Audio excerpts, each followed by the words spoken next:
Yo, yo, yo, what is going on, my fellow wrestling fans across the world?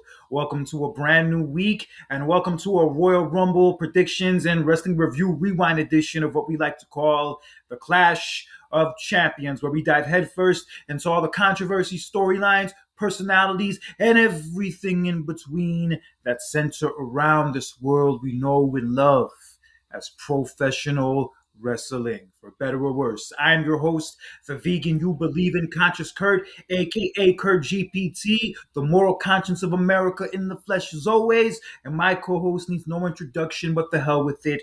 He's about to give y'all one anyway. That's right, ladies and gentlemen. This is Jonathan Randall, your tag team partner, back in action, for this episode. We have so much, a whole, um, a whole slate of things to talk about. We got Royal Rumble coming up this Saturday, but like you said, Kurt, we do have our Wrestling Rewind review because we're going back 10 years ago. I can't believe it's been 10 years, but we're reviewing Royal Rumble 2016, ladies and gentlemen. And we also had a great Saturday night's main event and also the review from Raw and SmackDown these past couple of weeks. Yes, let's dive into it head first. Let's not waste any time. We did have Saturday night's main event last Saturday take place from Montreal, Quebec, Canada. Unfortunately, I didn't get to watch the show live because I was out, and also I canceled my Peacock after New Year's. But from all accounts and from all reviews, it was the best Saturday night's main event they've done since they relaunched it a little over a year ago.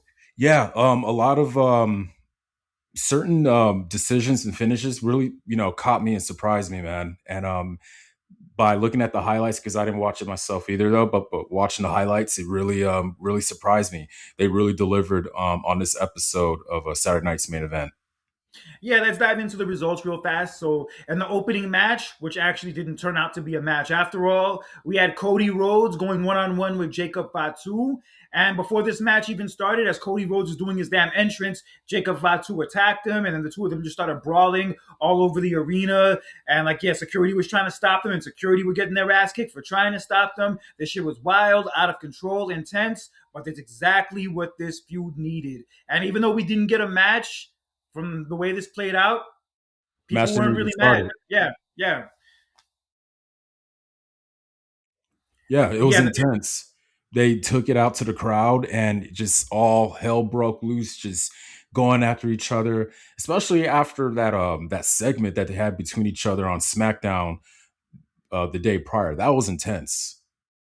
Oh yeah, that sit down interview with Cody that Jacob Fatu interrupted, and then Cody started taking personal shots at Jacob Fatu, saying, "That's your problem. You act before you think, and that's the reason you were in prison." Oh, Damn.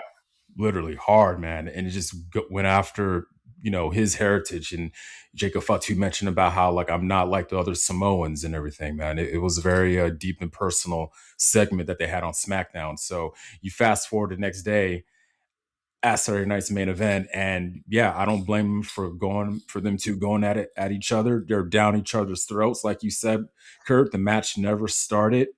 They took it outside to the crowd, and then it didn't look like it was never going to end, but it kind of did out of nowhere. Drew McIntyre appears, and pretty much he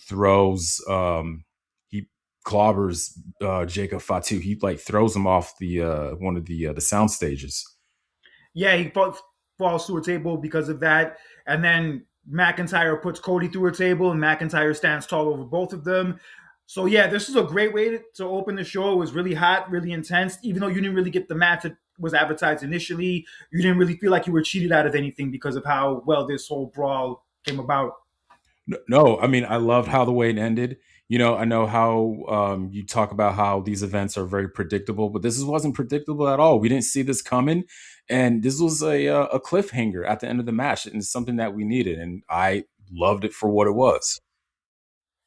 Yeah, because going into this show, you figured like this isn't gonna be the only match between the two of them because this feud just started, and the way they did it on Saturday, that's the perfect way to prolong the feud and to keep people interested. So yeah, it was a home run as far as I'm concerned. Yeah, And also at our next match for the women's tag team titles, we had Rhea Ripley and Io Sky defending against Liv Morgan and Roxanne Perez. another great match. Both Yes. these women, sorry, both of these women tag teams delivered in this match. Oh yeah, big time. And there was this one point where Rhea and Io had the match won, but Raquel Rodriguez, who was at ringside, pulled Rhea down, and then as she fell down, she hit the referee, so that interrupted the count.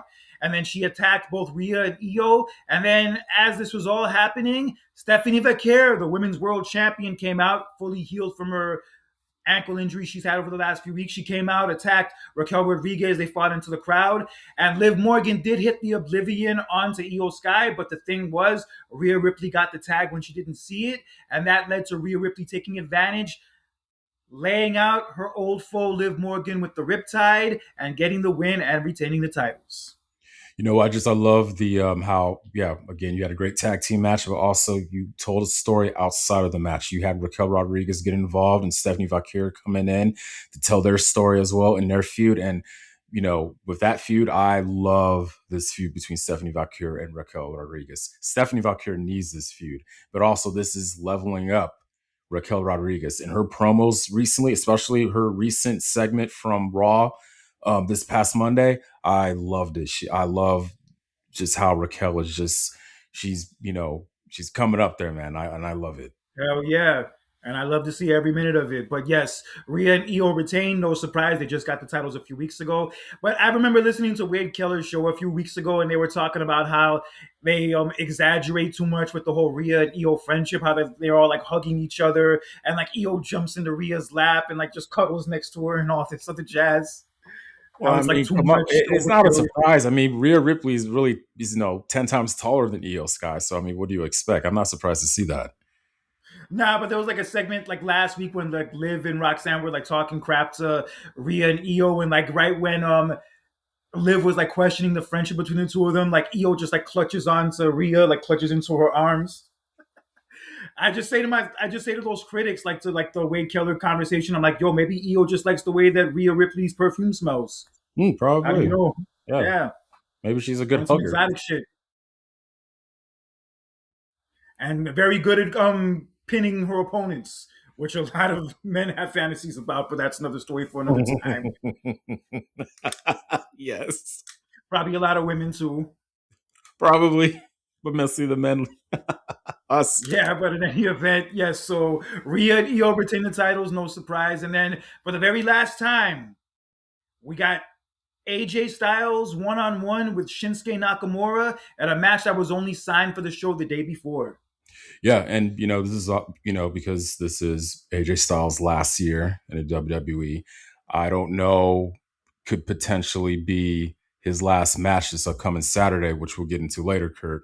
But Yes. yes, this was the last match between AJ Styles and Shinsuke Nakamura. This match was really great, and I'm not trying to nitpick or anything, but this was definitely better than their match that they had at WrestleMania 34 back in 2018. Oh hell yeah! Everybody and their mother believes that and knows that. Yeah, this is a very good match that we got between the two of them. Very unexpected, but glad we got it. And ultimately, AJ Styles won with the phenomenal forearm. And then after the match, they did the two sweet signs to each other as they got down on one knee, similar to what they did in their match in Japan 10 years ago before they came to WWE. And yeah, this is beautiful stuff.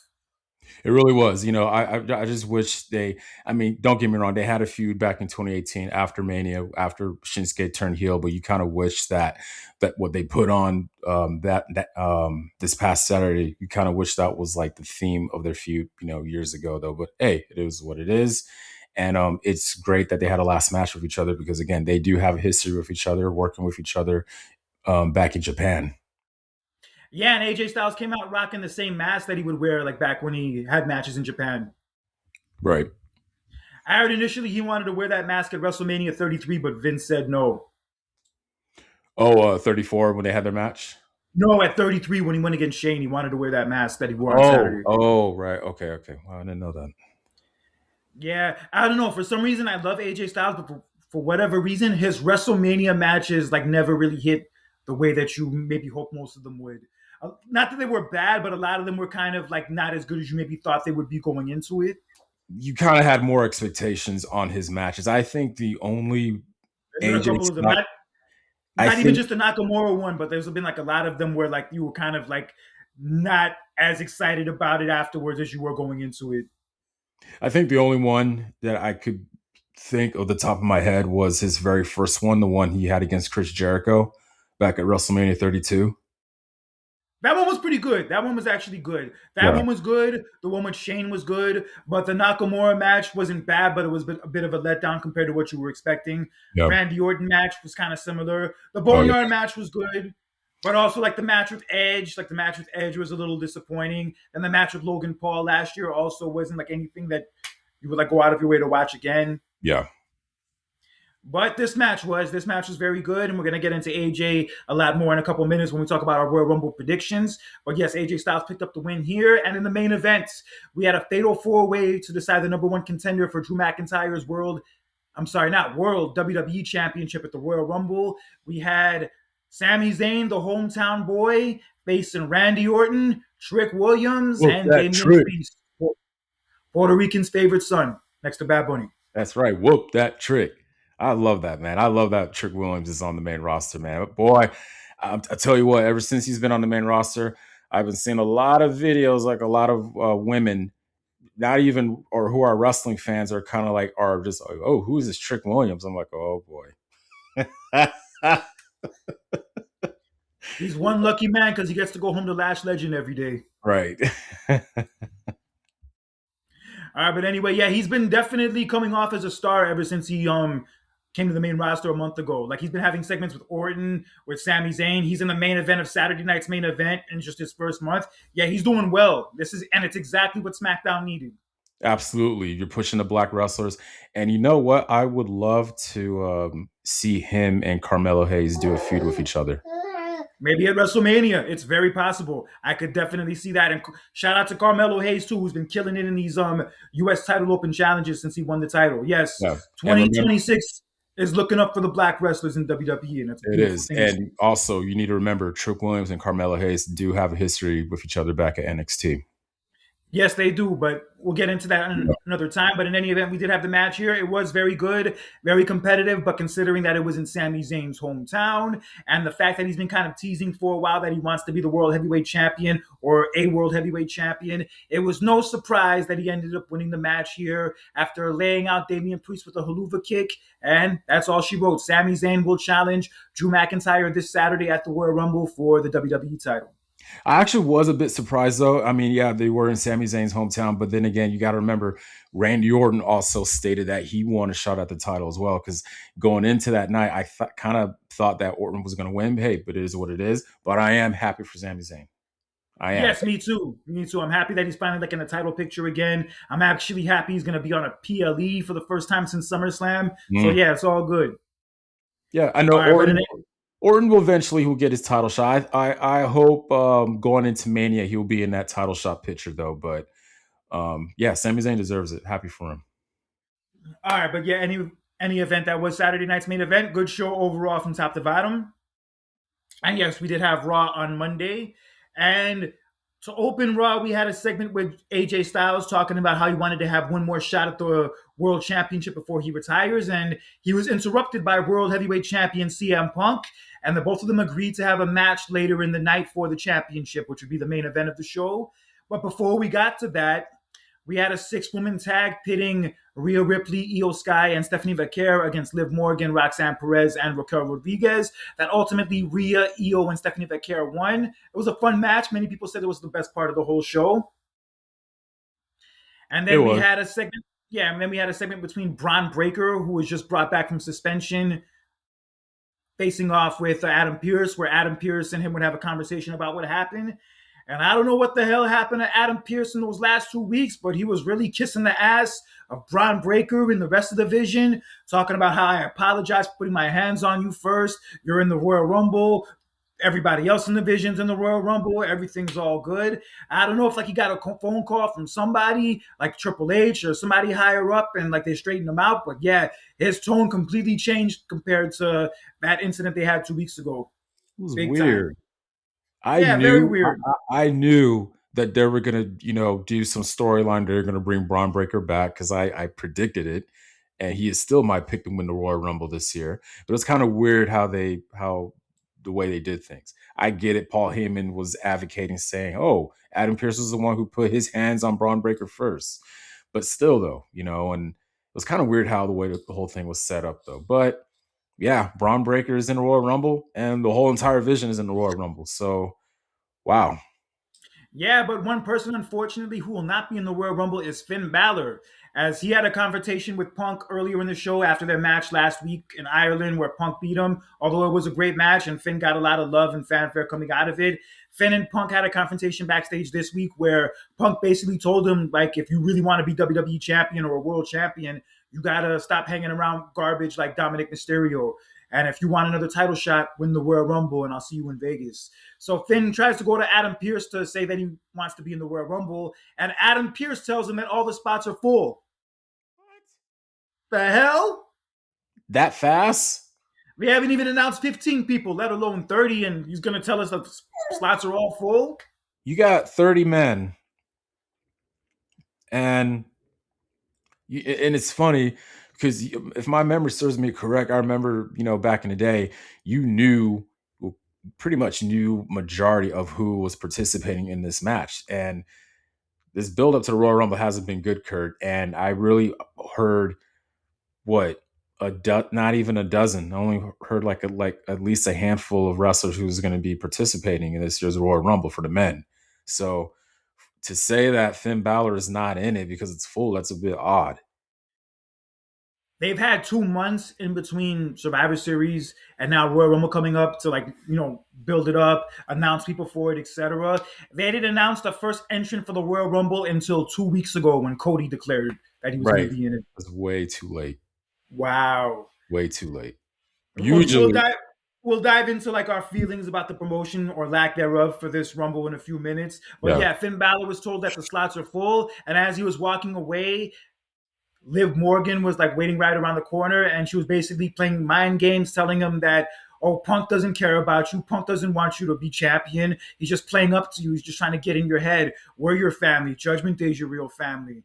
So that got into Finn's head, obviously, and that would lead into the main event between Punk and AJ Styles for the very first time in WWE for the championship. And as the match was going on, Finn Balor ended up interfering and attacking Punk to have the match thrown out on a disqualification. He drop kicked Punk into the guardrail multiple times and then hit him with the coup de grace Three multiple times. times to end the show. Yeah, 3 times.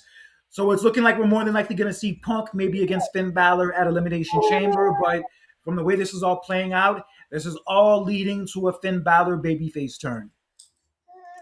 I don't know how this is going to turn out.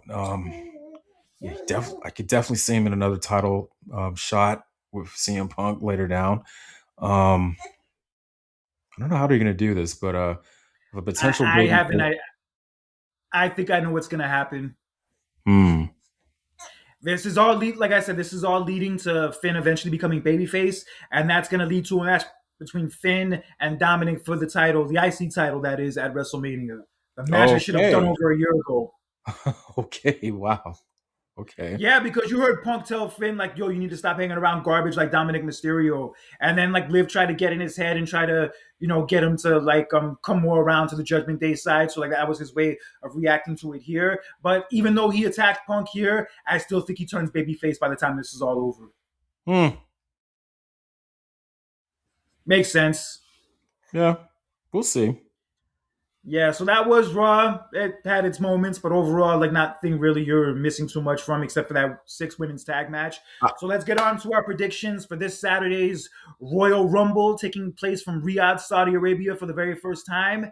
And I have to be honest, in all the years I've been watching WWE and watching wrestling as a whole, this is the most poorly promoted Royal Rumble I have ever seen. Not just the fact because they decided to have outside of the states in Saudi Arabia, but it was just the buildup has not been good. Yeah, they literally only announced the first entrant for the Royal Rumble 2 weeks ago. They only had a match made official for the Royal Rumble a week ago.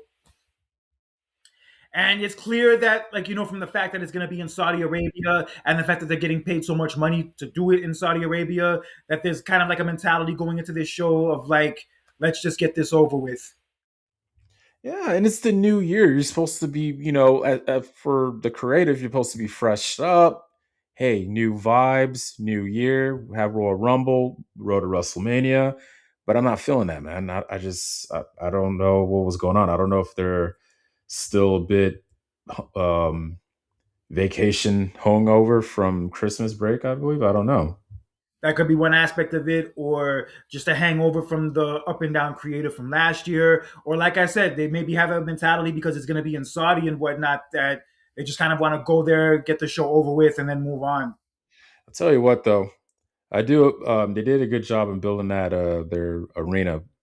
Like they got that done fast. Yeah, they did. It looks dope. They get that done faster than the construction workers here in Vegas.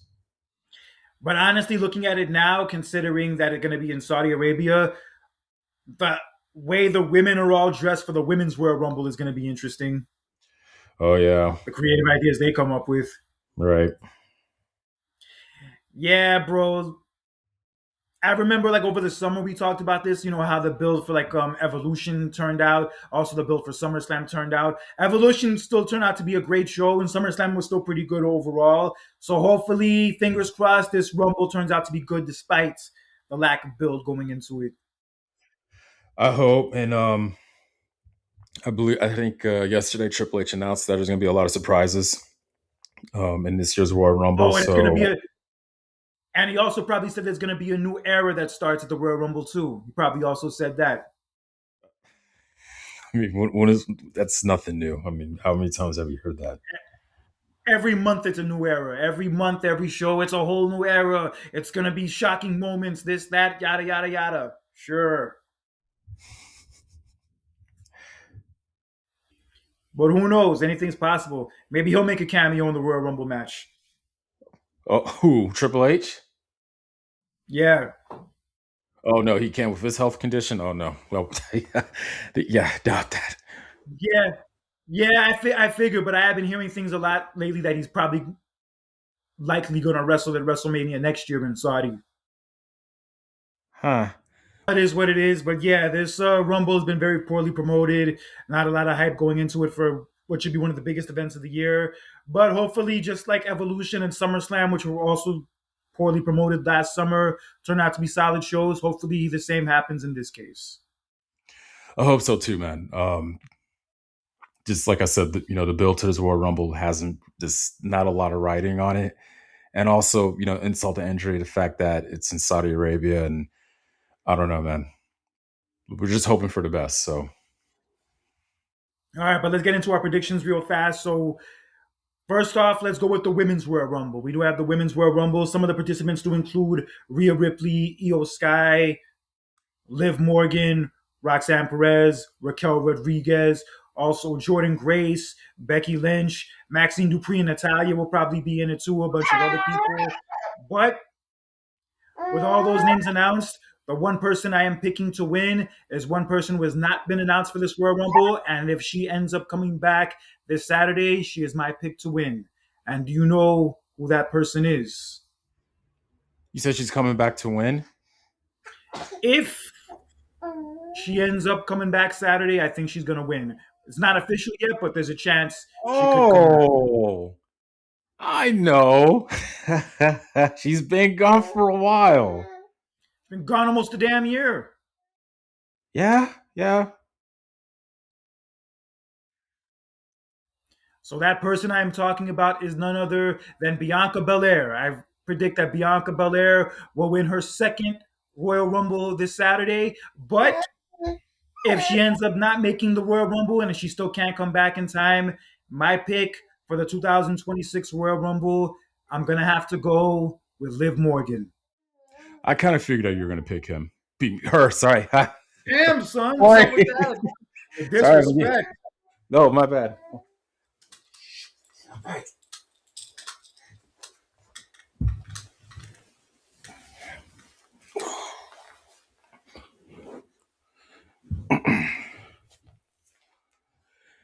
No, I figured I had a feeling that you were going to pick Liv Morgan. Yeah, she just came back. She's kind of like the new leader of Judgment Day, pretty much. And they've been like teasing those issues with her and Roxanne and Raquel recently. So I think a lot of that's going to play into the Rumble match where one of them is going to eliminate the other or both of them. But like I said, if Bianca doesn't come back and win, I think Liv Morgan wins and she punches her ticket to WrestleMania. Yeah, just I want to say the same thing too. I think at first I didn't because she's just been just tag teaming with Roxanne Perez, and she really hasn't had her sights on the world title yet because of Raquel Rodriguez. But you know what, I honestly, I'm going to pick Liv Morgan to win it too. I love Bianca, but deep down, I kind of hope that Liv Morgan wins too. Liv Morgan's never won a Royal Rumble. She's never had like a one-on-one marquee title match at WrestleMania, so I'm pulling for her. Although, even though she doesn't win, I still think she'll end up in the title match at WrestleMania anyway. But it would be great to see her win the Rumble, considering she's never won one. Yeah, and she just recently came back, Yeah, not too long ago, and I figured, if she doesn't win it, I mean, what's going to be her build up for Mania? So, um, I think she needs to win it. I think she needs to get on the right track starting this year. So, yeah. I remember like when she was out with the injury, I was predicting that she would come back by Royal Rumble and return as a babyface and win. But I have to be honest, she's just too damn good as a heel. yeah, I tell you, Like with the the work stuff. that she was doing a couple years ago, come on now, you can't deny that. Nah, but even now, like with her facial expressions, like the obnoxious laugh, the way she like talks shit to Finn Balor, yeah, she's great. Yeah. All right, so I have Bianca as my number one pick. If she doesn't show up, I have Liv Morgan as my other pick. Okay. All right, so on to the match for the WWE Championship. We have the new champion, Drew McIntyre, in his first official title defense, defending against the homeland favorite, who's going to come out to a monster babyface reaction on Saturday. I guarantee it, Sami Oh, Zayn. that's not just a guarantee. That's a Darren guarantee. We already know that's gonna happen. So yeah. But like I said, man, this is great for Sami Zayn to be in this moment to have a title shot in this moment. But sad, hate to say it, Drew McIntyre is gonna retain the title. I love Sami Zayn. I do believe he'll win the championship one day, but it's not going to be Saturday. Drew McIntyre literally just won that title 3 weeks ago. It's his Yeah. first actual legit title reign, like in front of fans and whatnot. So it is not ending at the Royal Rumble. I love Sami Zayn. I still think it'll be a fun match, but Sami Zayn's going to continue his losing streak to Drew McIntyre, and Drew McIntyre will retain his title. And not only that, Drew McIntyre will keep his title till WrestleMania. I want to see a title reign for this guy. Fingers crossed. Fingers crossed. We do not need to see Cody and Roman again so No, it's soon. not. No, no, no, no, no. That is not going to happen. No. Come on now. Yo, that is scrap. Not going to happen. Yeah, Nope. apparently the story came out recently that Triple H thought that people would get too exhausted from seeing that match again and whatnot, so he decided to go in another direction. But God forbid if they do Drew and Cody in another title match one on one again at WrestleMania, that would also be a very similar situation. Because we literally just saw Cody and Drew like in a three stages of hell match a few weeks ago. Like, how are they going to go from that match to just having a regular singles match at WrestleMania and I have don't people see that interested? happening either, man. I don't know. I feel Orton is going to be involved in that title hunt. So I don't know how Possibly. to. Yeah, I don't know how they're going to work it. So I have faith in them. So They're gonna work it to the left, work it to the right, work it to the left, work it to the right. But in any event, all right. So Drew McIntyre retains the WWE title, and in my opinion, the biggest match on the show, the one I'm looking forward to the most, we have for the second time ever Gunther going one on one with AJ Styles. But last week there was a special stipulation added to this match, and the only reason why Gunther decided to accept this rematch with AJ Styles was if AJ chose to put his career on the line, and he accepted that stipulation. So that's what we're getting into this Saturday. If AJ Styles does not defeat Gunther, he is done. His career is dude, over. Gunther's turned into a legit career killer. Yes, he Literally. is. Yeah. Um, First Goldberg, John Cena, and now potentially AJ Styles this Saturday. Um, I think that they had their match on Raw a few weeks ago was great. I have no doubt that this match at the Royal Rumble will be great as well. Man, this is a tough one to pick because it will be really strange if AJ Styles loses, and then that means that he's not going to be at WrestleMania this year. and I would love to see that. And this is his final year of wrestling, so I don't know, man. But then again, Gunther wins. That puts more heat on Gunther as a heel, and also with a potential upcoming storyline that he's going to have at WrestleMania. So I don't know, man. That it's really Yeah, tough to pick.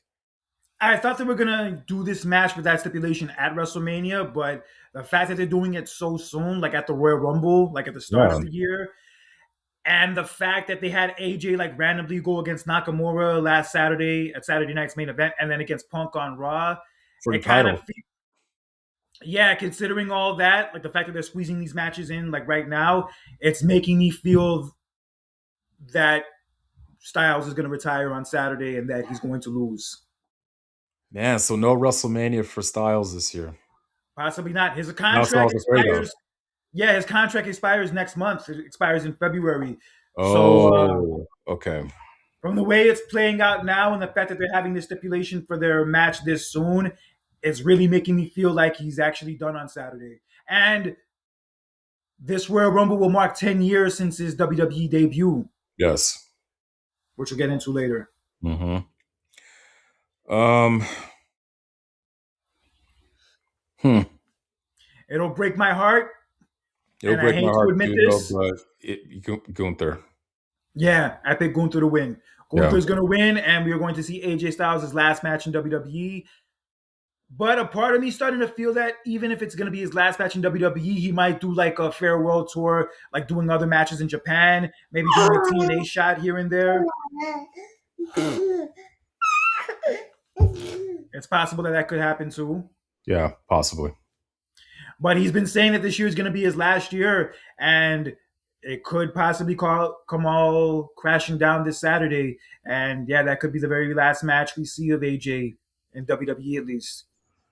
I don't know, man, because I was literally thinking about that the other day. I'm like, how are you going to do this? Because, like, wait a minute. If he loses, that means, I mean, he's not going to be at WrestleMania. And I know that everybody wants to see that. And it's like, damn, that's really like a tough position. And then also, you got to think about Gunther because he's on the run that he's on right now. So, Yeah, it would be weird to beat Gunther like this soon after he just retired Cena like a month and a half ago. It would be weird to beat him now. And with Styles, it kind of feels like it's too soon for him to retire because the year just started. You figured you'd be getting like a whole retirement run like the one Cena got. But when you think about it now, like from the match Styles had with Cody at Backlash a couple years ago to like the match he had with John Cena at Crown Jewel to having the tag team title run with Dragon Lee recently to these recent matches with Nakamura and Punk, it's kind of like he's already been having that retirement tour. We just didn't know it at the time. yeah, somebody posted a video about that earlier. Yeah, kind of makes Like, sense. yeah. I don't know, man. Yeah, so with that being said, I do think Gunther wins, and I think they're going to be playing that Leave the Memories Alone song after the match is over in tribute for Styles. Oh, no. Boy. Leave the memories alone. Don't change a thing. That shit. You'll never change. You'll never change. Okay, I'm gonna stop now. Okay, but Oh, God. anyway, all right. So I have Gunther winning, and it's been real, AJ Styles. You've been incredible in these 10 years you've been in WWE, and also your whole career from everywhere you've been these last almost 30 years. And as this wrestling fan, coming from another wrestling fan I'm talking to right now, we could definitely both testify that you will be missed. He will be. And again, I can't believe it's been 10 years, since, Crazy. yeah, it is crazy how, like, a lot of, I don't know. I'll get into it later when we do our rewind review, though. But it's just crazy how it's been 10 years, like, just in general, just with everything that happened 10 years ago. It's been 10 years, so Ezekiel can't believe it either. Look at the look on his face. He can't believe it either that it's been 10 right, years. exactly. He wasn't even. All right, but anyway, yeah. So I have Gunther winning. It will be sad. It'll be very bittersweet, but I think it'll be a good match that we get from it. I agree. Yeah, they had a great match on Raw a few weeks ago that ended controversially. So yeah, I too I believe that they're going to work well with each other again this Saturday. Yes, they will. But on to the main match. We have the Men's Royal Rumble. And in it, we have Roman Reigns, who didn't even formally announce, but they just put his graphic on the screen saying he was going to be in it. Horrible. Just horrible. I just don't understand. Like Street Fighter's done filming. I don't know if you've seen the trailer though, but the Street Fighter's done filming. So I just the fact that I've never seen an announcement like that where you announce virtually that, oh, such and such is gonna be in the Royal Rumble. Unless if it's like a part timer or something like that. That's different though. But I don't know. Well, technically Roman is kind of a little bit of a part timer, but yeah.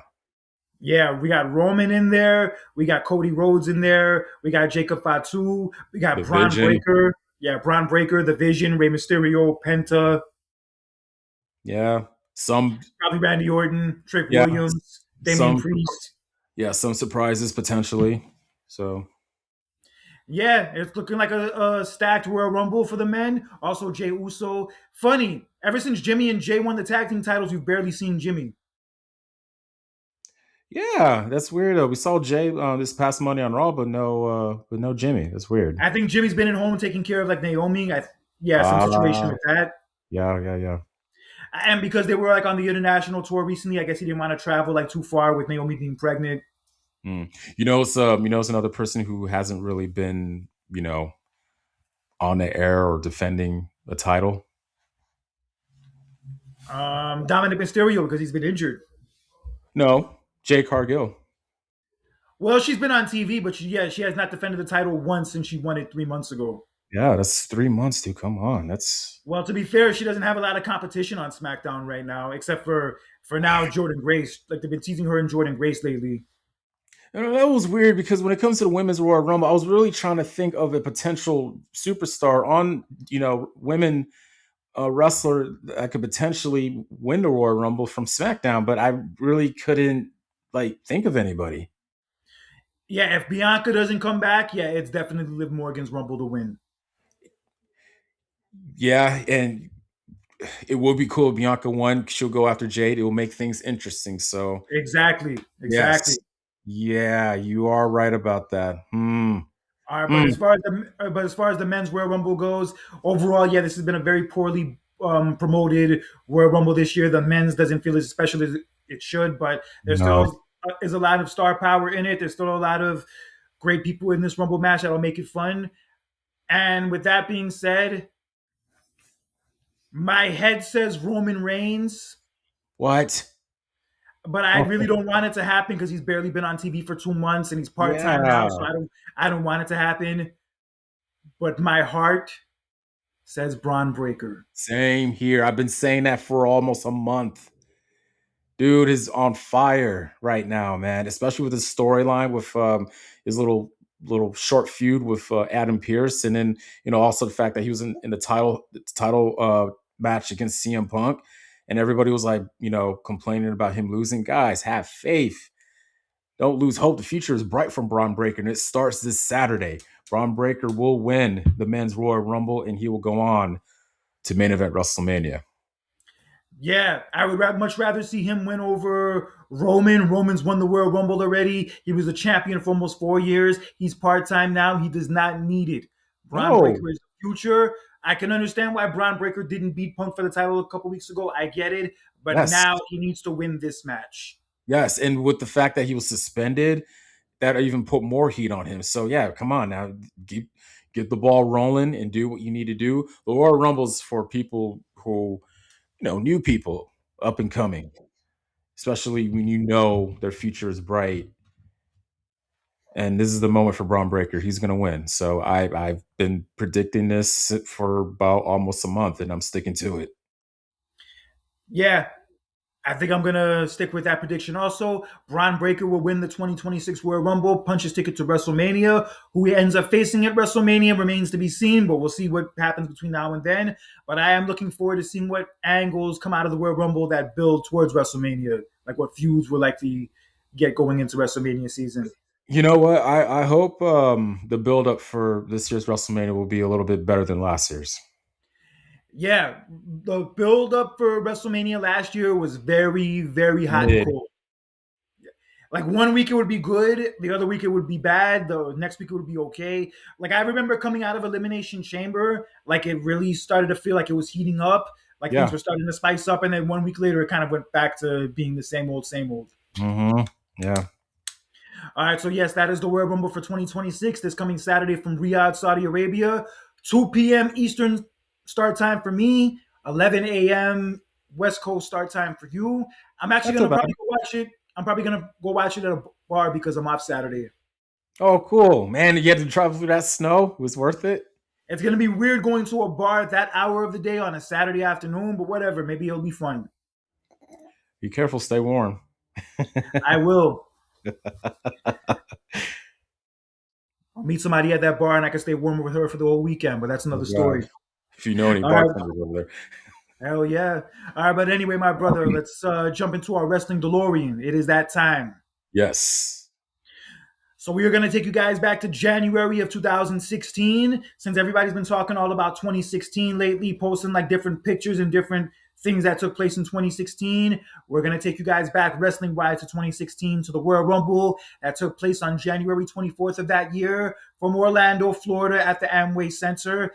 And this Royal Rumble was a very interesting one, a very special one, as it marked the very first time since 1992 that the WWE Championship would be defended in the Royal Rumble match. One versus all, Kurt. Roman Reigns, the current WWE World Heavyweight Champion, will defend his title in a Royal Rumble match against 29 other superstars.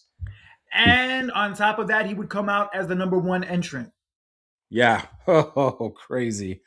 Yeah, I went back and watched his show yesterday, and damn, that forced Roman Reigns push was no joke back then. That shit felt never ending when it was going on during that time. Yeah, man. Just anything you look from Roman Reigns, pretty much from 2014, and that year, 2017. It's really crazy. It's a big difference between a Roman Reigns back then and now. And yeah, man, times were different. Times were different, and like you said, like it's funny how a lot of people are talking about 2016, this and that, music and trends and stuff. It's crazy how it's been 10 years, man. And I remember like it was 10 years ago. I was still living here. I was living in Vegas, and I was um I was in my second semester at UNLV actually. Yeah, I just moved to Vegas the previous May of 2015. So I was still like in my first year of living in Vegas. It had its ups and downs. I was still getting used to it. I really didn't know anybody there at the time. That was one thing that was rough about most of my time in Vegas is I didn't really have any close family that lived there. And Mm. also I didn't really have like many close friends. Yeah, my time in Vegas, that was the very first time I lived that far away from family. Like I had like no family at all Oh man. and barely had any friends. Like I had my coworkers that I work with that I would hang out with occasionally, but yeah, my time in Vegas, especially my first year, I was super isolated. Damn, dude. Oh, that is crazy, man. But it's just I was actually listening to a couple of albums from that year. Actually, I was listening to For Your Eyes Only from J. Cole that came Oh, out good that shit. year. Yeah. I listened to Self Wired to Destruct album from Metallica that came out that year as well. Yeah, there was a lot of good songs from 2016, and looking at certain fashion trends as well, and just like, damn, crazy, man. And funny enough, the number one song in the country during this time of this Royal Rumble was the Sorry song from Justin Bieber. Oh, oh, wow. Do I remember that one? How could you forget? Yeah, wow. That was the number one song. That's crazy. Yeah, my favorite Justin Bieber song was the Let Me Love You one, the one with DJ Snake, Ah.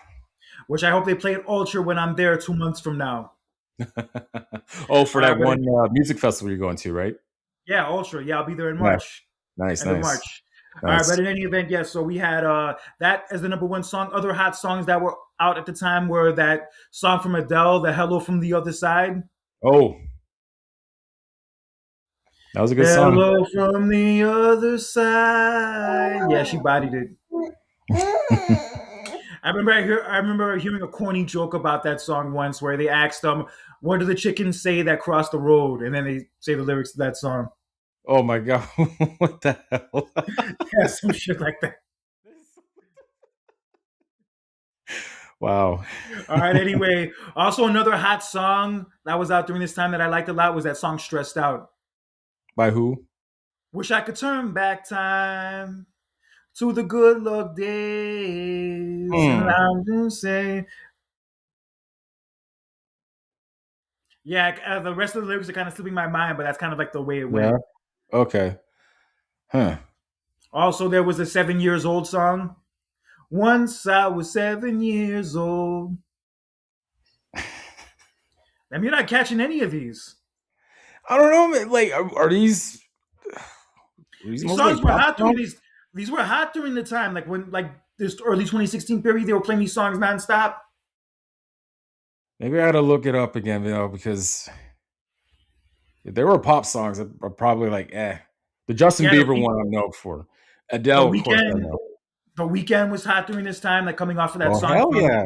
50 Shades of Grey and like the whatchamacallit, that I Yeah. Can't Feel My Face song. He was also, yeah, Hmm. making a lot of noise during that time. Oh, the Oh yeah. Welcome to My House song from Flow Rider, which was the theme song to WrestleMania that year. Yes. Yes. Yes. Yeah. That Yeah, weekend it of takes Starboy album that year was amazing. That was hands down one of his one of the best albums from that year. and the video that maybe had a crush on Selena Gomez, that Can't Keep My Hands to Yourself video, was out during this time too. Oh, I remember that one. See, Oh I man, remember those. That I remember. So, I'll admit my overall my first year at Vegas was rough, but like around like after this Royal Rumble, like getting into WrestleMania, it slowly started to get better. hmm, interesting, interesting. Yeah, the week of WrestleMania, my one of my best friends from Florida actually moved in with me. I'm sorry. The week of WrestleMania, actually on my birthday, one of my best friends from Florida moved in with me from Oh, to that's live with me nice. in Vegas. Nice, Yeah, nice. it was great. Like, 'cause I didn't have like any close friends or family, so to have him come live with me, that was exactly what I needed. Kind of a shame that we didn't meet during that time. Yeah, I didn't meet you until 2 years later. Yeah, and I it's also fun. wasn't going to UNLV yet. I didn't start going to UNLV until the fall of 2016. Oh, I see. Oh, makes perfect sense, right? Yeah. And it's funny, Okay. around this time I was doing my blog. My blog was actually my first step into like going back to school and like going to college for journalism. I was like doing my blog around this time, writing different articles. And I'm gonna actually start a new one soon about movies. Oh, really? Yeah, like different movie lists, like the top 10 best songs for movies, the top 10 best movies to take place over the course of one day, the top 10 movies of 1989, etc. There's a few ideas. Mm, interesting. And speaking of movies, what was the number one movie of January 2016? Do you know? The Revenant. Ah, you see, I never seen that movie, man. And I that's never saw it crazy. either. That's crazy. That's like the one. That's the only movie that Leonardo DiCaprio won an Oscar for of all the movies. Yeah, it's crazy. Of all the great ass performances he had, like that's the one he won the Oscar for. I mean, I'm happy he Yeah, got it, but that's what I'm saying. Like he should have been. There are certain actors that are way long overdue. Okay, that Leo is one of them. He should have won an Oscar for Wolf of Wall Street, Kurt. yeah, he probably should have. But in all honesty, Matthew McConaughey for Dallas Buyers Club was a worthy person to lose to. Oh, I heard that was a decent movie too. I heard he, physically he did a lot for that movie. Yeah, great movie, incredible performance. I mean, either one of them would have been a good pick, but losing to Matthew McConaughey for that movie, that's not anything to be ashamed of. No. But a good ass movie I saw during this time, like in January of 2020, I'm sorry, 2016, was this movie called Joy. Joy, what is that movie about? It's with Jennifer Lawrence, also Robert De Niro, Bradley Cooper. It's from the same Hmm. people who made American Hustle and also Silver Linings Oh, Playbook. It's from like the same people oh, who made those movies. sounds familiar now. Yeah. Yeah, Jennifer Lawrence is like a struggling single mom, and she tries to like sell a mop. Like this main thing going on throughout the movie, she's trying to sell this mop and like like set herself up as a businesswoman. It's a good Yeah. ass movie though. I haven't seen it in Hmm. years, but it's very good. Interesting. It's And funny. It's funny with this year's Super Bowl. 10 years ago, it was in Santa Clara, Bay Area. Now, 10 years later, it's gonna be in the same place. That's crazy. yeah, that was the first Super Bowl in 2016 that I ever watched on West Coast time. Oh, Yeah, it not was a good weird. game though. Yeah, it wasn't. It was weird watching the Super Bowl like at 3:30 in the afternoon. That shit was different. Oh yeah, yeah, yeah. You are right though, because Yeah, I you're never did right. that You're right. before. Yeah, because it's like what 6 o'clock, like Yeah, your time on the East Coast. Yeah, that you're right. yeah, it was really weird. But yeah, Joy was a really good movie that came out during that time. A few weeks after this, Royal Rumble Deadpool would actually be released. Oh, the Deadpool movies, I love them. Yeah, Deadpool was great. The first Deadpool was great. Yeah, I out of all the three, the third one was really good. Second was decent.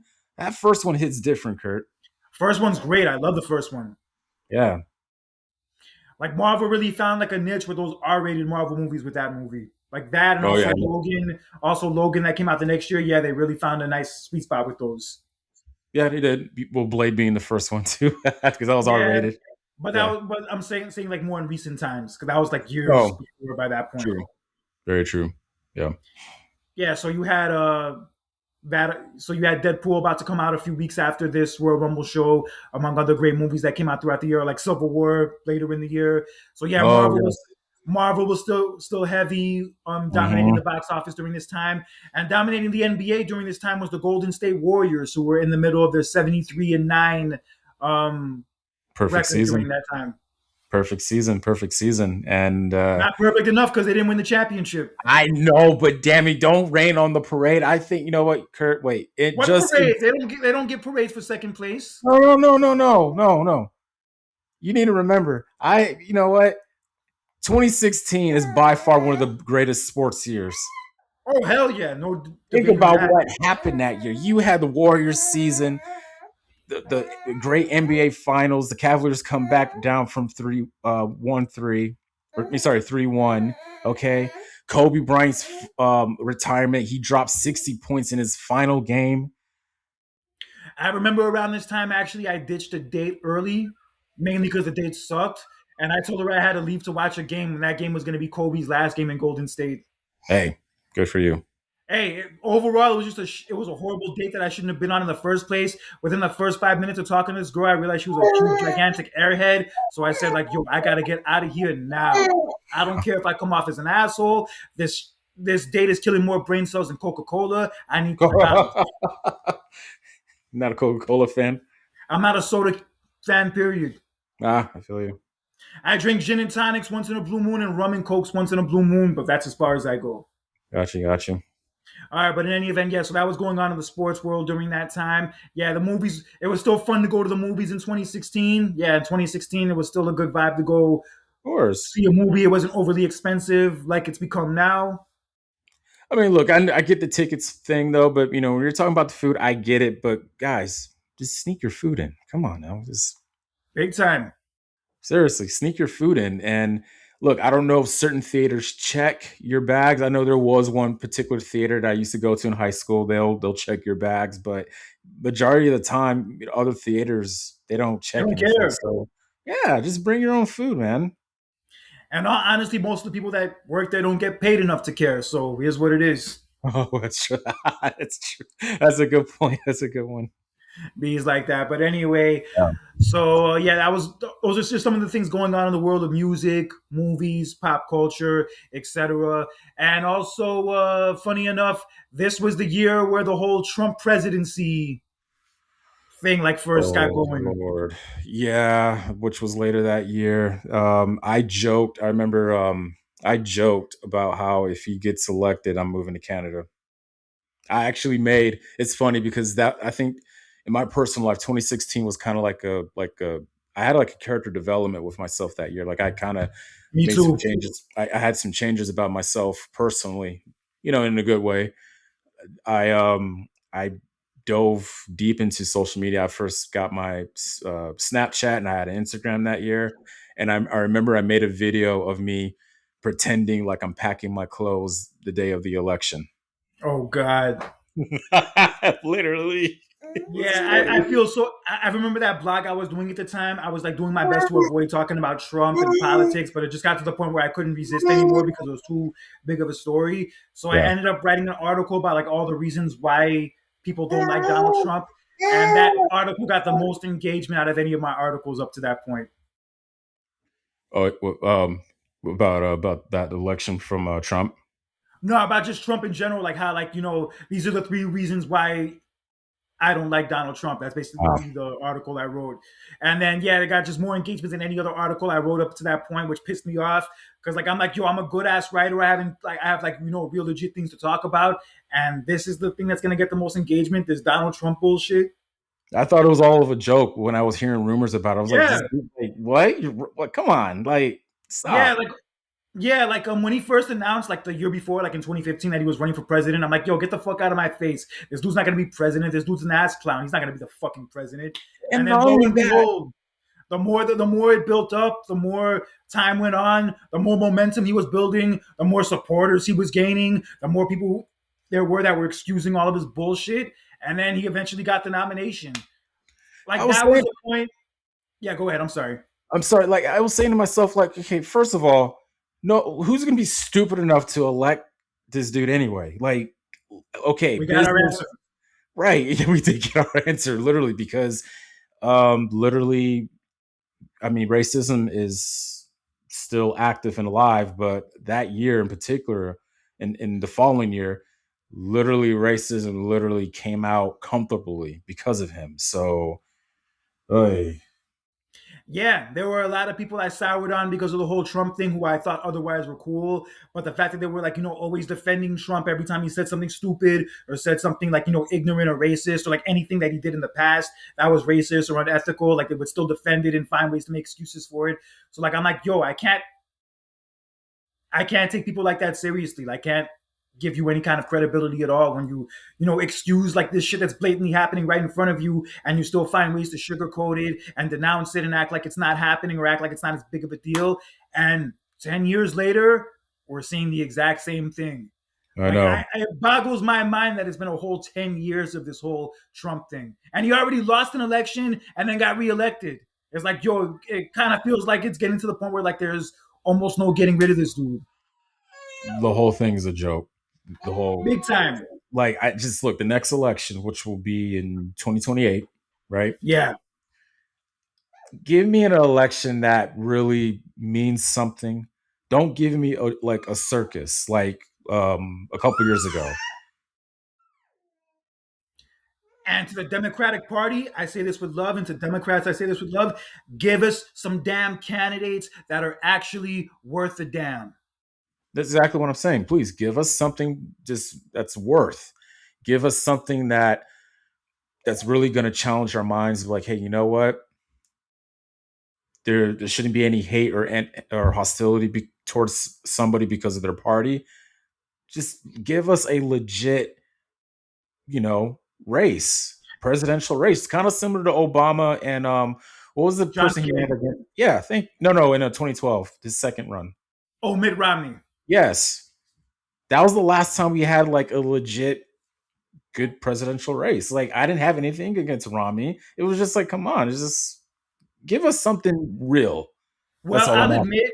I'll admit, in the 2012 election, I was already starting to get turned off by the whole political thing. I was already starting to see through a lot of it. And then in 2016, I saw Bernie Sanders come along, and Bernie Sanders felt like somebody I can get behind, even Mm, if he like can't really do the things he would want to do being president. I feel like he would have at least tried. So like I started to get excited and get behind him. And then when they gave it to Hillary instead, it kind of showed me like why I became so turned off with this whole thing in the first place. And that's what I mean. Like you have somebody like Bernie Sanders, people like that who are like gonna like at least try to move things towards the future, who see through a lot of the political bullshit going on, and they're not gonna turn a blind eye to it. And instead of like, putting those dudes as the nominees, you give us a nominee who's like just another puppet, who, excuses all your bullshit and who's just not an individual. I agree. So hopefully the Democrats will get their heads out of their asses, admit to their own screw ups and their own shortcomings, because until they can do that, they will not have a chance at any victory in any 2028 election or any election beyond that. Nope. Because yeah, I get the Republicans are assholes, Republicans are racist, sexist, all that good stuff, but you also have to look in the mirror and see the bullshit you're also doing wrong. Because if you just keep deflecting and keep acting like it's always the Republicans' fault, it's always the Republicans, then you're never going to change and make the changes that you need to make to be better. Kurt, I think the last good like Republican president that we liked was Bill Clinton. Bill Clinton was a Republican. I thought he was Wait, I thought he was a Republican. Bill Clinton was Democrat. Hillary Oh, Clinton was Democrat, son. oh, Yeah.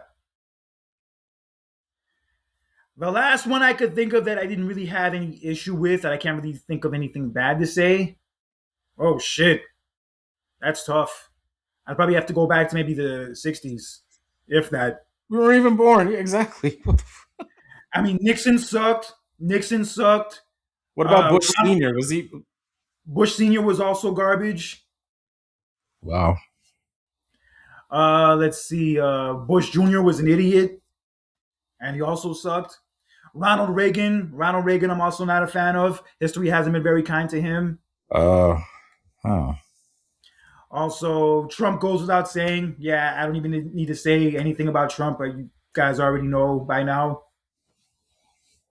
So yeah, there's not really very few I can think of. Or really any. Yeah.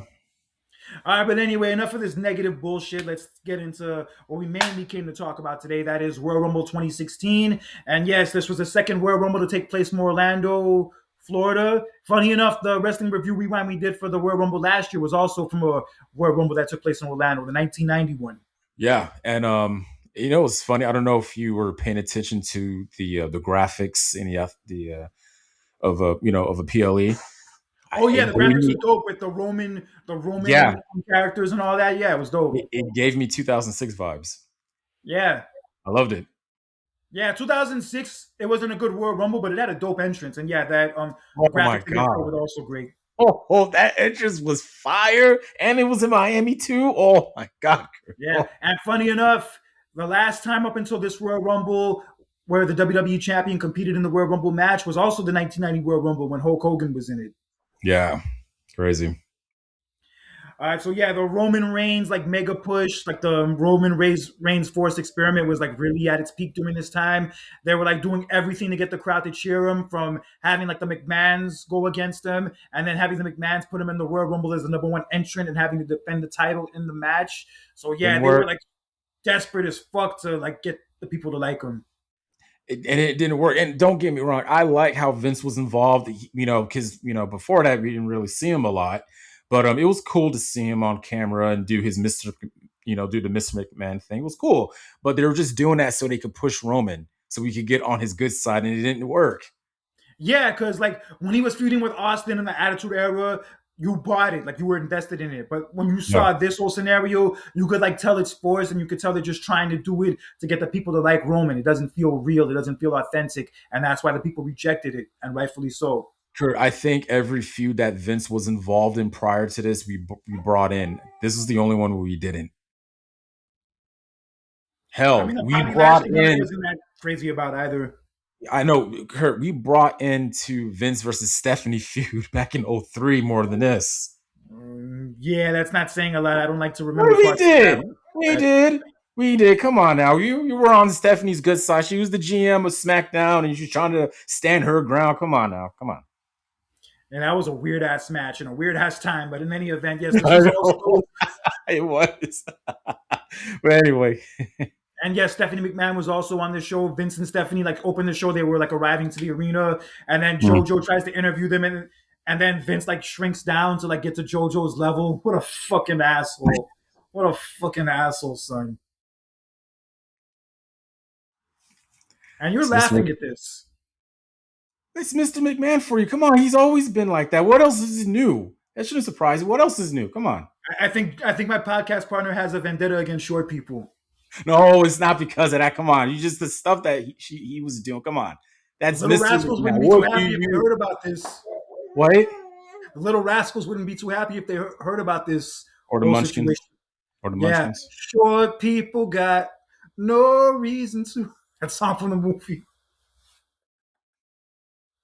Danny DeVito is gonna come for your ass when he hears this episode. It's gonna be a wrap. I hope it's not the Penguin though. It's gonna be his character from Hercules. Oh, he was funny. Yeah, he was. All right, anyway, all Yeah. right, enough about that. So yeah, it was weird seeing JoJo as like a backstage reporter. Yeah, I like her though. She did a really good job. Yeah, she was a good ring announcer. I remember she was really good at ring announcing when she was doing it. Mm. All right, but in any event, we had the first match of the night for the Intercontinental Championship and a last man standing match. We had Dean Ambrose, who had just won the title the month before at TLC, defending the title against the man he took it from, Kevin Owens. This is the third last man standing match in the history of the Royal Rumble, and all the two prior have been great. Were great. You had Shawn Michaels versus Triple H from 2004, and you had John Cena versus Umaga from 2007. Both great matches. If you've never seen those matches, ladies and gentlemen, go back and watch those matches. But yes, this was the third last man standing match that we had in the history of the Royal Rumble, and oh my god, this was an amazing match. The Crazy. spots, the spots. Yeah, there was this one point in the match where like Dean Ambrose backdropped Kevin Owens onto like a thing of chairs that were standing up. Yeah. And those then Kevin I'm sorry, was those that? spots are brutal. Oh hell yeah, of course. I can Ooh. imagine what Kevin Owens' back looks like. All right, but in any event, yeah, there was a lot of crazy spots that went down in this match, including Kevin Owens doing that like crazy ass like hooked up suplex from the top rope, like when he hooks their leg and like just drops them onto the mat. He did that through a Love table that from the move. top rope. Yeah, Love that move. crazy ass spot. The Yeah. way he did it in this match was probably my favorite I've ever seen him do it. Yeah. Yeah, and then there was one point where Kevin Owens was standing on the top rope, and then Dean Ambrose just pushed him off the top rope, and then he fell into like a swanton through two tables that were set up down below. And yeah, Mm-hmm. Kevin Owens fell through the tables and was unable to enter the was unable to answer the 10 count, and Dean Ambrose retained his championship. That was my favorite spot from that night. From that match. Oh man, Yeah, just just a great match. What a great way to kick off the night. You knew I knew going in after I watched that match, I just knew, yeah, this event is going to be good. And it was something that was needed because Kurt, the last two Royal Rumbles was not good. the last two Royal Rumbles, the matches were not good. The Royal Rumble matches sucked. Yes, you are right. Yeah. But I But just this was a fun feud between the two of them at the time. I kind of forgot about it, but going back to watch the show yesterday, yeah, these two really worked well together. This is an incredible match, one of the best from the entire year, one of the best you'll ever see at any Royal Rumble show. And funny Mhm. enough, this is the first time since 2002 that the Intercontinental title was defended at the Royal Rumble. Oh yeah, you're right. I was between Edge and William Regal. Yeah, Yeah, but this was a great match. These two it was. definitely set the tone for the rest of the night. And yeah, I love Dean Ambrose as the Intercontinental Champion. I think it looked good on him. Did you ever, looking back at it, man? A different Dean Ambrose character versus when he was on the Shield. Did you like the gimmick that he was portraying at that time? When he was in the Shield or when he was solo? Solo, when he was singles. I thought he was good. I liked it. I think the thing that kind of started to do him in as a singles was that interview with Austin that he had on Austin's podcast. Oh, I remember that. I remember that. That was Yeah, for whatever reason, it weird. just wasn't the same with him as a singles after that. And then obviously, when he came back from the injury, like in late 2018, like the shit they had him doing during that time, when they had him doing like the vaccine shots in his ass to keep from getting the germs from the fans, like yeah, it was over by that point.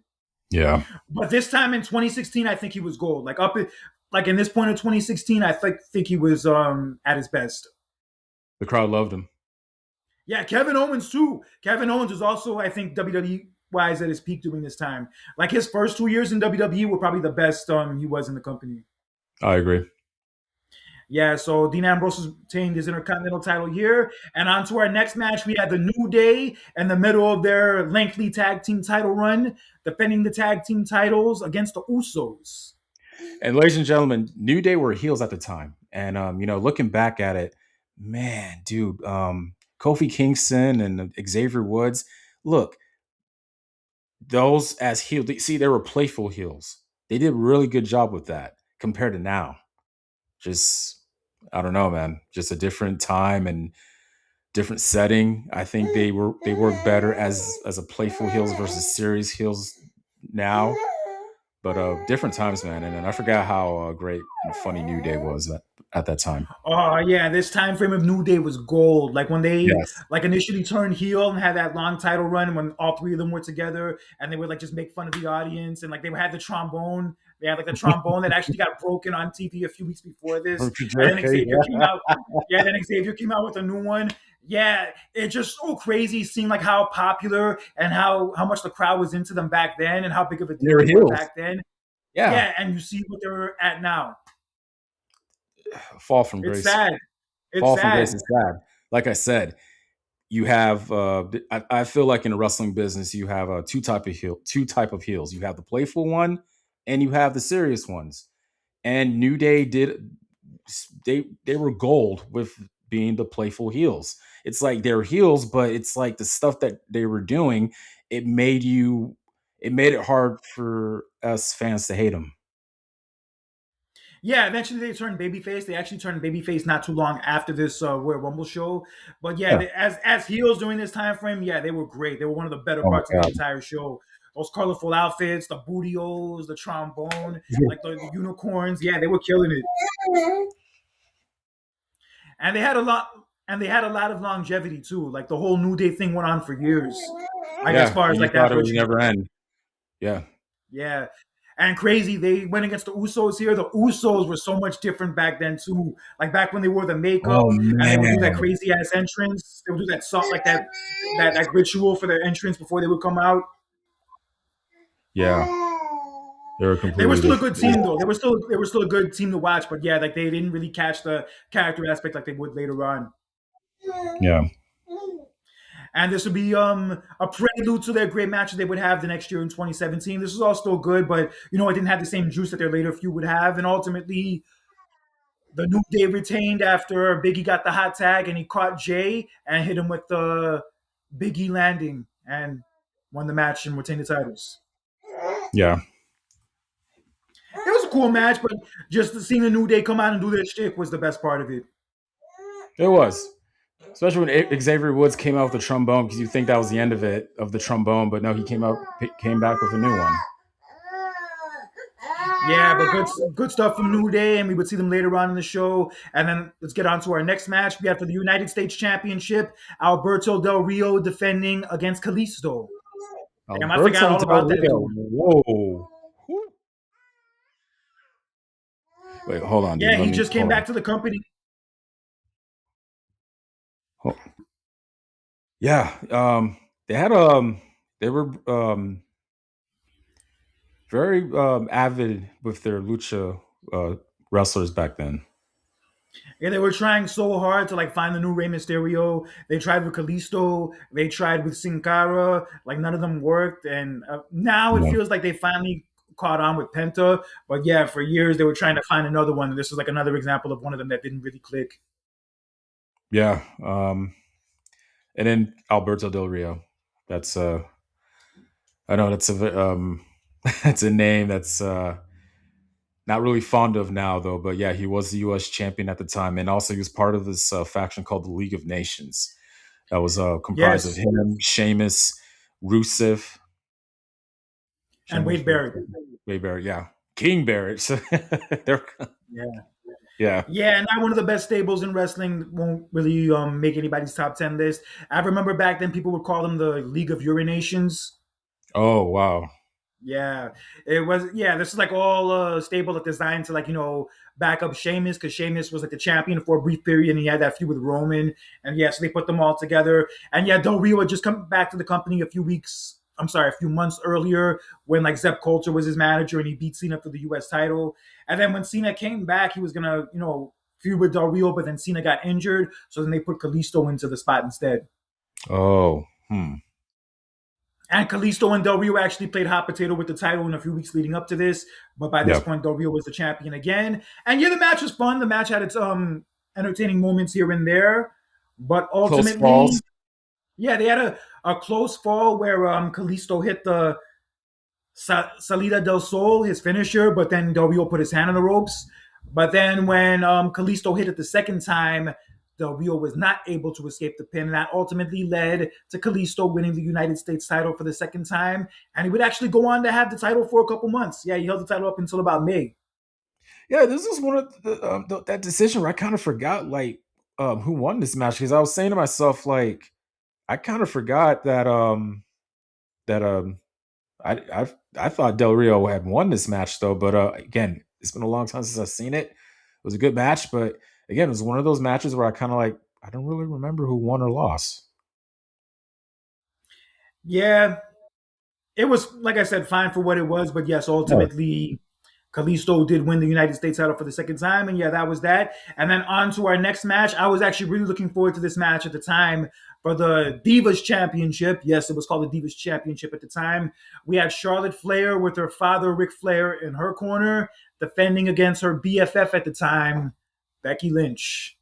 This match and the first match were my favorite matches on the undercard of this night. This was a great match, and I love the story. I love how Becky Lynch and Flair had a history with each other, close friends, and very successful in the business. And but there's one little problem when Charlotte Flair became the Divas champion, and ever since she brought in her father Ric Flair as her manager, her demeanor started to change. She started to act like her father Ric Flair, and it kind of rubbed Becky Lynch off the wrong way. Yeah, like she would like cheat to win matches and use her dad to help her win matches. And then yeah, Becky would call this out. And then eventually Charlotte turned on Becky and beat her down. And that ultimately led to this match here. This is like when the whole Divas evolution and women's revolution thing like really started to pick up steam because they had Charlotte, Becky and Sasha make their debuts in their main roster like the summer before, and they threw them all into those different teams. Like they had those three different teams that were all feuding for a while. So like that was kind of like not what we were really hoping for. But then by this point, it was like really starting to pick up, and we were like kind of like really starting to get some of those matches that we were hoping we would get like initially when they came up. So yeah, this match was it was fine, but it was a little short. I kind of feel like I could have used more time. And noticeably, one spot from this match has been edited from it ever since it aired was the spot when Ric Flair kissed Becky Lynch. Oh my god.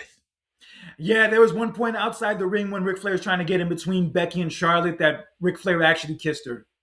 You know what? Oh wow. I think I do remember that because okay, I used to have this Yeah, on DVD and I sold it, but maybe they didn't edit it on that one. But now that you mention it, I do remember that. That's crazy. I only saw it that night. Yeah, I only saw it that night, but I never saw it again after that. Especially considering the whole plane ride from hell story that Ric Flair is involved in. Yeah, it really looked bad. Yeah. All right, but in any event, they have the match, and then at one point, Becky has the match won, and then Ric Flair gets on the apron to distract the referee, and then he takes his damn coat and he throws it on top of Becky Lynch. Look, I know. Look, I know that doesn't say a whole lot though. But physically, at that time, I don't even remember how old Ric Flair was at the time, though. But physically, he couldn't really, do much. I mean, if this was Evolution Ric Flair, then oh yeah, he would have went in the ring, in and out, and just did whatever though. But Flair was older at the time, and he just really physically couldn't, do a whole lot. Yeah, was what it was, but he served his purpose out there, and then that ultimately led to Charlotte taking advantage and poking Becky in the eye, and then hitting her with a devastating spear to retain her championship. It's so crazy seeing where they were 10 years ago and seeing where they both are now. I The just come up that's is what I'm no saying. joke. I was looking at Becky Lynch just from 10 years ago. It's just the growth of just like, same thing with Roman Reigns. You just like you look back at these wrestlers, everybody on that roster, you just look at them and just you look at them now like, wow, just a lot of growth. I'm not gonna lie, I had a crazy crush on Charlotte back then. Oh yeah. Yeah, sure. Yeah, I Yeah. had a crush on Charlotte back then. Yeah, but in any event, yeah, Charlotte retained the title, and then after the match, it wasn't enough, so she continued attacking Becky, and then all of a sudden, Sasha Banks came out. Yeah. Yeah, Sasha Banks came out, then she kicked Becky out of the ring, saying it's my spotlight, and then she acted all buddy buddy with Charlotte. She was like, like giving her high five, raising her hand up, hugging her and whatnot. And then as Charlotte tried to leave the ring, Sasha attacked her from behind and trapped her in the bank statement and held up the championship, sending her ass a message.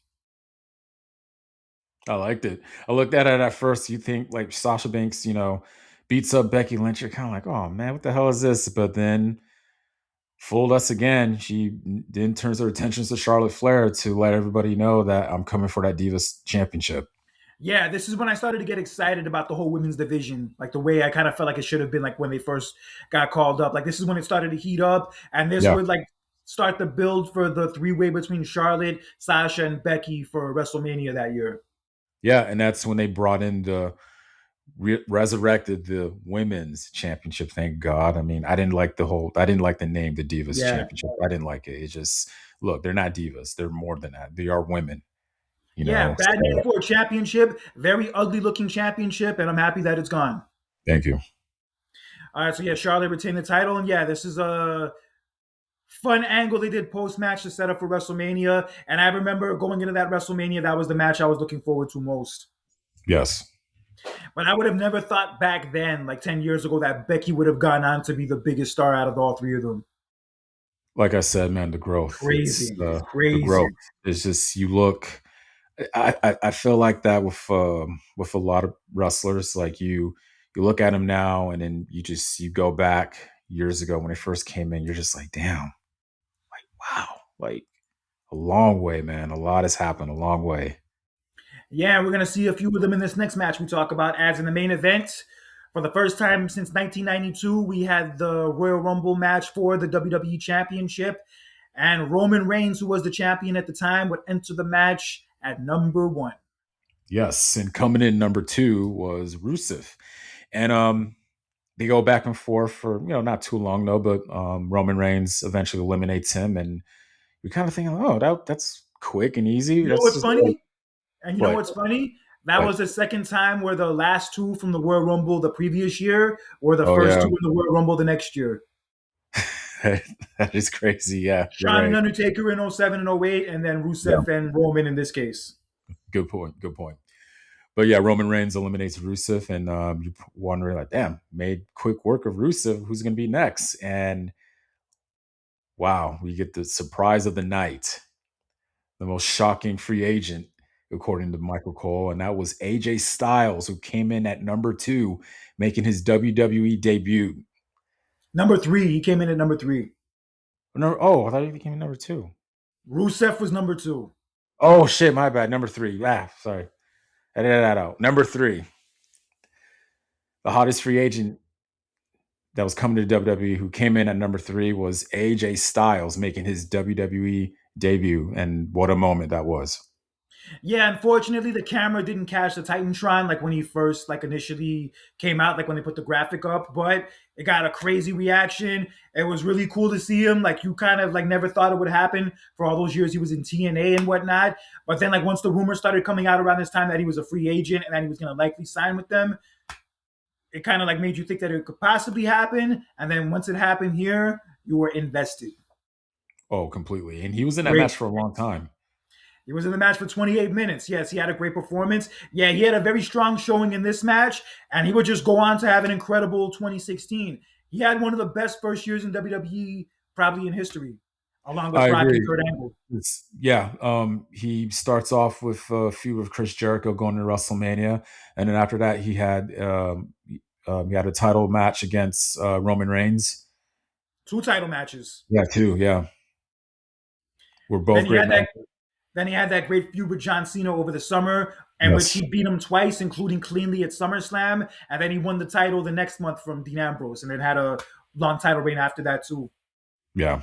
Wow. Yeah, great first year. That all started here at the 2016 Royal Rumble, and crazy. 10 years later, he's going to be competing at the Royal Rumble against Gunther in what could be his last match.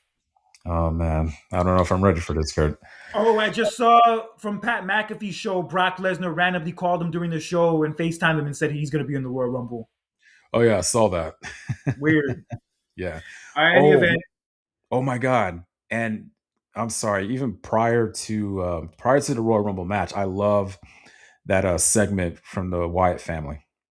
Oh yeah, that Wyatt family segment. Yeah, it was dope. This is the Oh, version of the Wyatt family with everybody, with Bray, Luke Harper, Braun Braun Breaker, Strowman, who just came Braun in, Strowman, sorry, Braun and Strowman. then Yeah, Eric Rowan. yeah. I look back at that man, and I miss him, Bray Me too. Wyatt, and yeah, Both him and the Luke char- Harper. I missed them both. yeah the character was just on point. I just wish the creative would have did better with him. You know, didn't work out, but I get it, but in any event, yeah. So we had the Rumble go along. We had Kane come in. Can't believe he was actually still around at this point. We also had Big Show come in. Also, was kind of surprised to see that he was still around by this time, but still going strong. yeah. Also, we had R-Truth. The R-Truth spot was hilarious, where he comes into the Rumble match. He gets a ladder. He climbs the ladder, and he tries to like grab whatever he thinks is up there. And he's like, "Wait a minute, why Thanks. isn't there anything up here to grab?"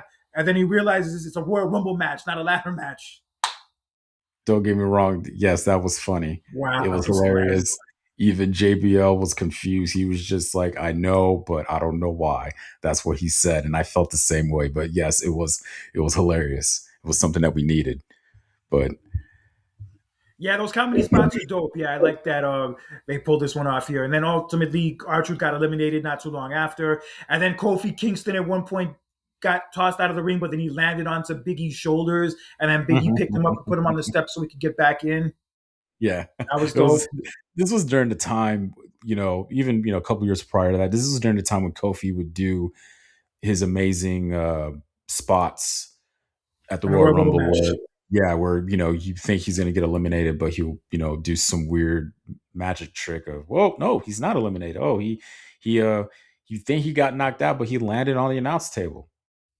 Yeah, the original person who actually started doing those spots was actually in 2011. That was John Morrison, but then Kofi kind of became the one who like did it every year. But Yeah. originally, John Morrison did it in 2011. Ah, And then Naomi obviously started doing it for the women. cool, Yeah, cool. and yeah, so we had those few people come out, and then midway through the match, we have Del Rio, Rusev, and Sheamus all attack Roman Reigns. They pull him out of the ring. They attack him outside the ring with Vince McMahon there cheering them on. And then Rusev runs from one announce table to the other to splash Roman Reigns through it. And that seemingly takes Roman Reigns out of the match. Yeah, I know. I don't want to bring this up though, but I am. But this is similar to 1999 when they took out Austin in the women's bathroom, Yeah. and you think that, oh, he's gone, but then he eventually comes back. Roman will eventually will come back though. But yeah, this was somewhat similar. As much as I don't like that 99 Royal Rumble, I will admit, like when they did it in that case, it worked. But in this case, it did not work. It only made Roman look worse to like leave the match. Yeah, looking, when you think about that, yeah, I didn't really put thought into it, but now that you're mentioning it, yeah, it kind of does make a little sense because They you were, kind of like were out of it halfway to the match, so you kind of like, if it would have been worse if you would have won because you were out throughout pretty much half of the match and you come back in what the last like what 10 minutes of it and you win. That would have been weird. and the people were happy when he got beat up. When he was getting helped to the back, people were happy and cheering. Hurt, they did not like him because he was forced. Come on. Yeah, and that angle they did was another example of why they were trying so hard to force him down our throats and why it wasn't working. Because like everything they were trying to do with him felt forced and felt inauthentic. And rushed way too fast, man. Exactly. But Yeah. in any event, the Rumble goes along. We have Kevin Owens, who by some miracle made it to the ring. The dude was like limping like a motherfucker Hey, trying to get to the ring, but he still made it. Kurt, look, you have a you have an opportunity to become WWE World Champion. I don't give a damn how hurt he was. He's like, I'm going to do it. You have an opportunity of a lifetime. Yes, he did have an opportunity of a lifetime. And then Dean Ambrose also came out. And also coming out was Kevin Owens' foe and former Sami best Zayn, friend. a Yes, different looking Sami Zayn. No, he had a beard though, but not as long as the one he has now though. But yeah, no long hair, short beard. Yeah, yeah, he looked so completely different different. back then. Oh my god. And he had just come back. Like this is his first. This is like his big return after being out with that shoulder injury that kept him out for most of 2015. So like this is his first night back where he'd be confronting Kevin Owens, and the look on Kevin Owens' face when Sami Zayn came out was priceless. Oh my god, and they went at it, literally went at it, and the crowd went nuts. They Yeah, two Canadians from Montreal going at it with each other. So Yeah, it was great stuff, and yeah, I kind of expected it because Kevin Owens had kind of in storyline put Sami Zayn out the year before, and then I knew Sami Zayn would eventually come for him when he came back. And since Kevin Owens was on the main roster, I figured, yeah, Sami Zayn will come for him on the main roster, and then he came for him in the Royal Rumble match and got the sweetest revenge by eliminating his former best friend turned He asshole did. foe. Yes. Yes, he did. That's correct. Good Yeah, it was point. great stuff. I really thought like after this they were going to have a singles match against each other at WrestleMania, but it ended up not happening until the next month and like the pay-per-views after. I see. Yeah. It all worked out, but yeah, they had a great feud that would go on later that year. Also, Chris Jericho entered the match too. He entered earlier in the Yes. match, and he had just came back a few weeks before. Mhm. Also, and yeah, he was back. He was in the Rumble match. Ultimately, was eliminated by Dean Ambrose. They were actually supposed to face each other at WrestleMania that year, but then plans changed. Got you. No, they instead did Dean Ambrose versus Brock Lesnar. Yeah, they were supposed to be having Dean Ambrose go against Jericho that year, and And also Brock Bray Lesnar Wyatt. versus Bray Wyatt. Yeah, they were going to do that. Especially if you watch this Rumble match, you can kind of get the vibe that they were going to go in that direction, but then it didn't I don't know happen. why they switched it up because it seemed perfect that they did that because of what happened.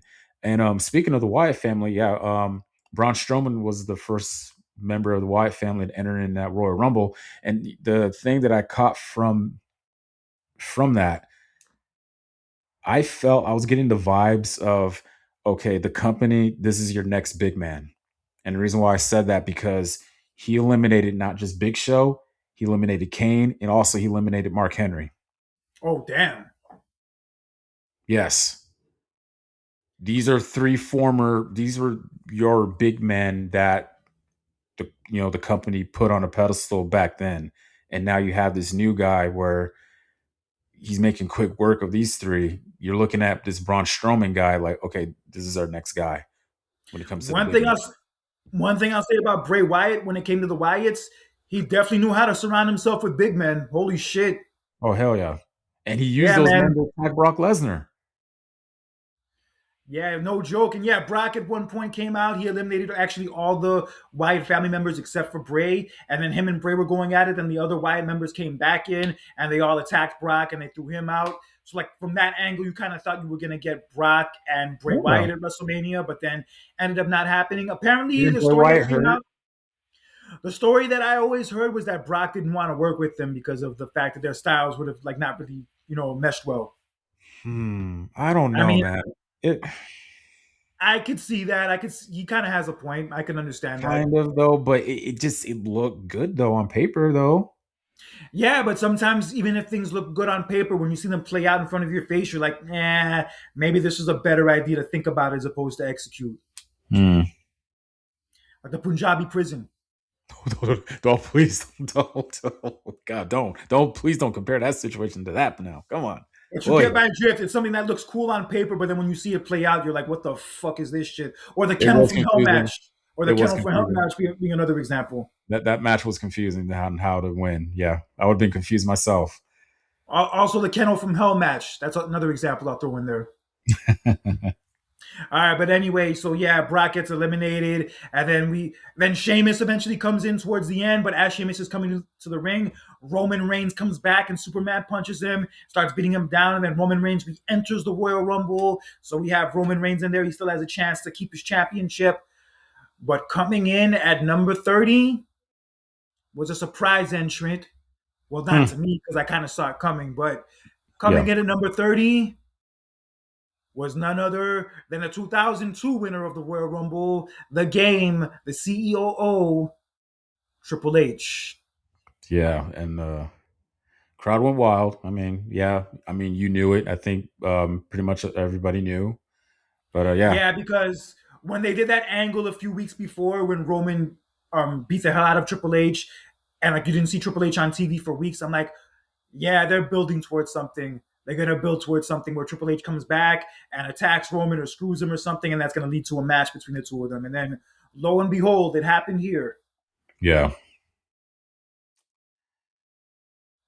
Uh, So Triple H comes out at number 30. Him and Roman go at it, and then there's one point where he actually gets behind Roman as he's distracted and dumps him over the top rope to the roar of that Orlando crowd. Holy When shit. That was yeah, the pop of the night. That was the pop of the night, was that. of course, they went loud as if the Magic won the NBA Finals or something like that. Yeah, that's what. A Am I Magic wrong? with the NBA Finals. What am I wrong? Come on now, like, come on. That's how they acted. Yeah, and I'm sure Trump is a good president too. Come on now. Seriously, if the Magic won the NBA Finals, especially when Shaq was there, they would have reacted like that. Come on, you know it. Okay, in 95 they had a chance, but in '09 they did not have a chance. Oh no, no, no, no! I was saying oh nine. I'm just in general. If they won the NBA Finals, that they will freaking pop like that. So, The Magic wouldn't have even made it to the finals in '95 if they had played my Knicks in the conference finals. oh really? Yeah, they would have got spanked. Ooh. All right, but anyway, anyway, anyway, okay. All right, so yeah, Triple H eliminates Roman Reigns, so Roman Reigns is no longer WWE champion. Surprise, surprise. So we were guaranteed a new champion in this scenario. So it ultimately came down to Triple H and Dean Ambrose, and people were actually rooting and thinking that Ambrose actually had a shot. People were really getting behind him, thinking that he might actually pull it off. Unlike what Roddy Piper did in 1992 when he won the IC title and entered the Rumble match later, you thought that maybe Ambrose would have maybe pulled it off this time around, but double it was champion. not to be. As he went for like a pile driver on the Triple H as he stood through the second rope, and then Triple H backdropped Ambrose over the top rope to the floor, and Triple H once again, even though he was semi-retired by this point, was WWE champion. Crazy, and this will be his last title reign. It would be his last title reign, and in all honesty, it probably didn't need to happen at all. But You know what? I was going to ask you this. This is a go ahead. question that I really never. I feel like this is a question that wrestling fans never really ask themselves. This, especially after 10 years. Do you think that? I mean, was it really worth it having Triple H to win? Should it have been somebody else? My thing is, it was underwhelming. The Rumble match was still good, and the show overall was still good, but just the Rumble winner was underwhelming, and yeah, just nothing to get excited about. Yeah. But I'll give them a pass because during this time their hands were tied. They had at least 3 or 4 major guys who were out with injuries, so yeah, they didn't have a lot to work with. Yeah, the injury bug was really starting to hit everybody towards the end of 2015. First was Seth Rollins, and then it got worse and worse once the year started, especially after Royal Rumble. Um, Well, you had Seth Rollins out, you had John Cena out, you had Randy Orton out, you had Daniel Bryan who was about to retire in a few weeks. And on the yeah, women's side, you had Nikki Bella out. Yeah, so they had major injuries during this time. With Cena, Orton, and Rollins being out, that's like 3 of their main guys. So I can understand, like, why they kind of had to book things the way they did around this period. Yeah, like this, and also WrestleMania 32. WrestleMania 32 is not great by any stretch, but considering those key injuries, I don't hold it against them. that is true. That was one of the reasons why WrestleMania 32 wasn't good because of injuries, and you just it happens. Yeah, You really there's can't nothing you hold can that do. against. There's nothing you can do.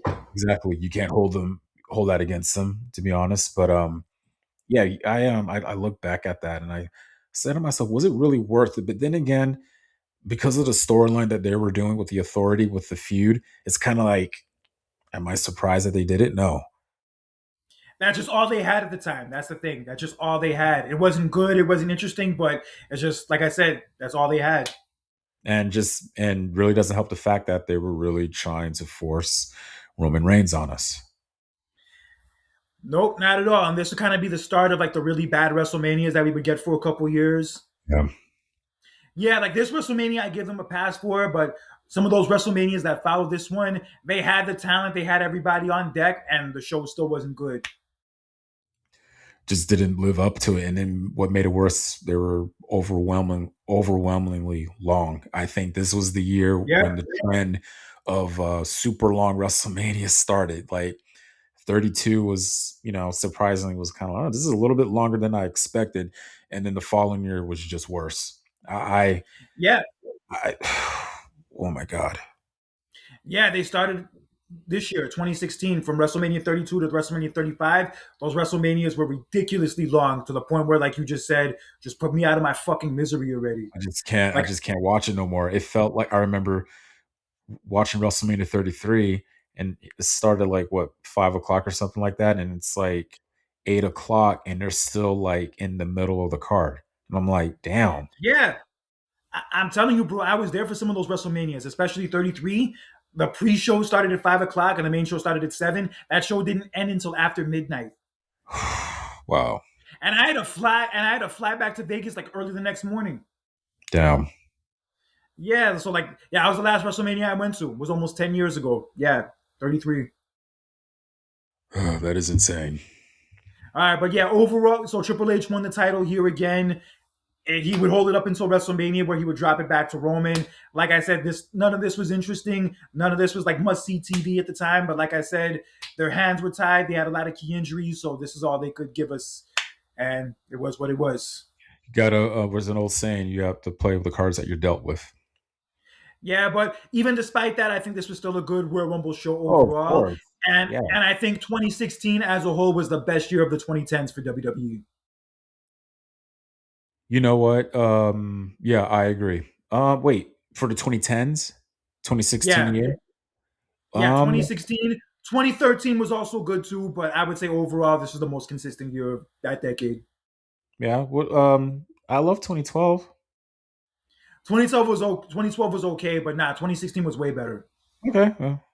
Um, Yeah, 2016 you had the Sami Zayn and Kevin Owens feud. You had the John Cena and AJ Styles feud. You had like the women like really starting to be taken more seriously with like Charlotte and Sasha Banks and Becky. And then you had the brand split. They brought back the brand split that year, and SmackDown got better again.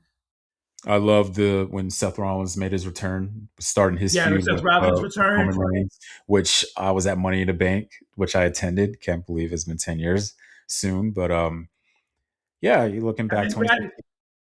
And then like New Day was really getting hot. Like New Day had turned baby faces. They were really popular. Yeah, Jericho had a career resurgence that year with the whole list thing and the yeah, partnership with Kevin Owens. That shit was yeah, great.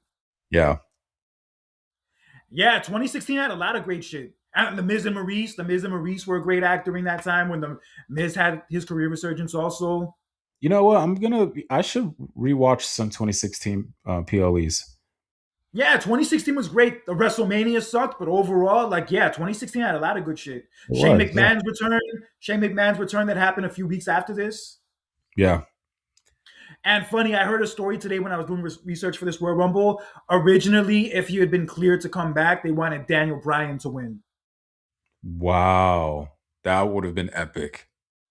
That would have been epic. Yeah, they would have finally made right the last two Royal Rumbles, but unfortunately, it wasn't meant to be. And speaking of the last two Royal Rumbles, this was legit redemption because Kurt, those last two Royal Rumbles. Okay, don't get me wrong. I think the 2015 show as a whole was decent. It's just the Royal Rumble match was and then, of course It was 2014 was. not a decent show. 2015. Other than that championship match, that was not a good show. That was not a good show at all. But just it was redemption from the last 2 years. Yeah, yeah. This Royal Rumble show as a whole and the Rumble match, yeah, they were definitely a huge improvement from 2014 and 2015. Yeah, Regardless if and then the following year, I love 2017. I love the 2017 Royal Rumble. Love that show. Oh my god, love. Yeah, but admittedly, just like this year, 2017 also had like an underwhelming winner. Oh, Orton. Yeah. Oh, yeah. You're right. I But like Randy Orton, but by that point, I felt like Jericho probably should have won because Jericho had the better year. But and he is never what it won it. is. He never won it. Yeah, yeah, he was like one of the best parts of the show that entire year, and then he doesn't win the Royal Rumble. And instead of having a title match with Kevin Owens when they had been one of the hottest storylines the whole year, they relegate them to a second match, United States title match.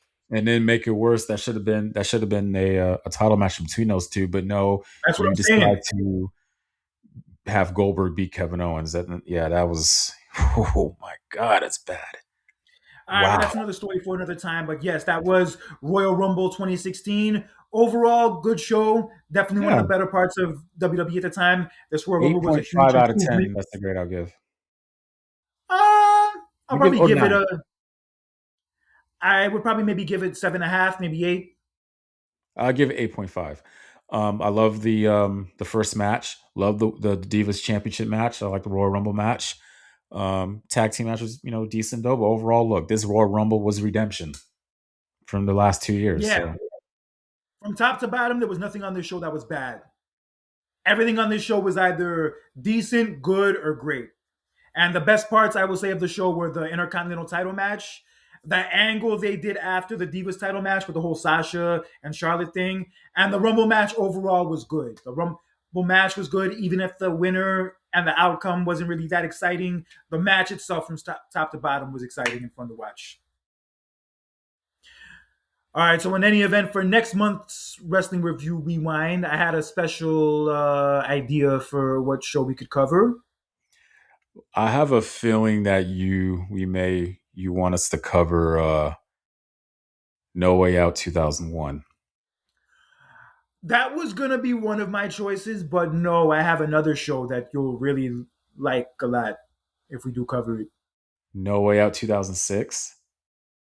That's an idea, but I was thinking of another show. Okay. Can you give me a hint?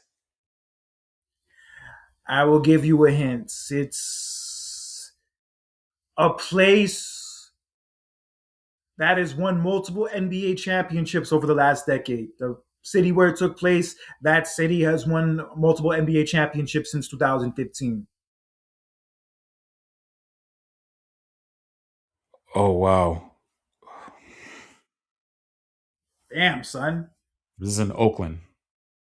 Close enough. Well, that was like the only place they usually go. Oh my wait. No Way Out 2004. Yes, sir. No Way Out 2004. Okay. Between any of those three, I think they're all good picks, but '04, Yeah. I think, would definitely be one we get a lot out of because we haven't covered that time frame before. We haven't covered '06 either. We haven't covered 2006 really either. Well, I want to wait for because I really want I want to wait for WrestleMania 22 to cover that one. Okay, perfect. Okay, so you want to do so between 2001 and 2004, which one would you prefer to do?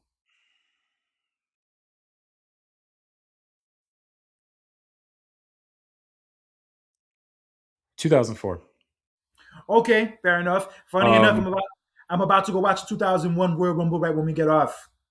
but for April, we could do because you got to remember. I know it's 20th anniversary for WrestleMania 22, my favorite Mania, but you got to remember it is also the 25th anniversary of 17. Oh shit! Damn. So Yeah, we could do like one week, the other the next week. We'll work it out. I'm down with that. I'm cool with that. And March, we could that'll be the 30th anniversary of Michaels winning the title. Bro, we Um, got plenty of time to figure those I know. out. I'm Just just next month we'll do yeah. No Way Out 2004. But yes, that was this month's edition of Wrestling Review Rewind. That was our Royal Rumble prediction show for this Saturday. Hope you guys enjoy the Royal Rumble. Hope it turns out to be a good show despite the piss poor build they've been doing for it. And yes, guys, follow us on our social media pages. Subscribe to our YouTube page, Spotify, Spreaker, the whole nine. Let us know what you think. We'd love to talk to you YouTube. guys YouTube. We'd love to talk to you guys and debate with you guys about these topics in a healthy way, keyword healthy way. So yes, until next time, for John Randall, this is Conscious Kurt with another edition of Clash of Champions. Take care, enjoy your weekend, and remember, don't be an asshole and a douchebag in real life or social media because that toxic bullshit is for the birds. And if you do, I'm gonna write a rap this about you. We don't want those kind of problems. Also, ladies and gentlemen, if you need to email us, like you said, and debate with us on a healthy way, email us at champs.clashpod@gmail.com. Yeah, holler at us. Let us know what you think. And until next time, take care. Remember what we said and have a good weekend. Peace.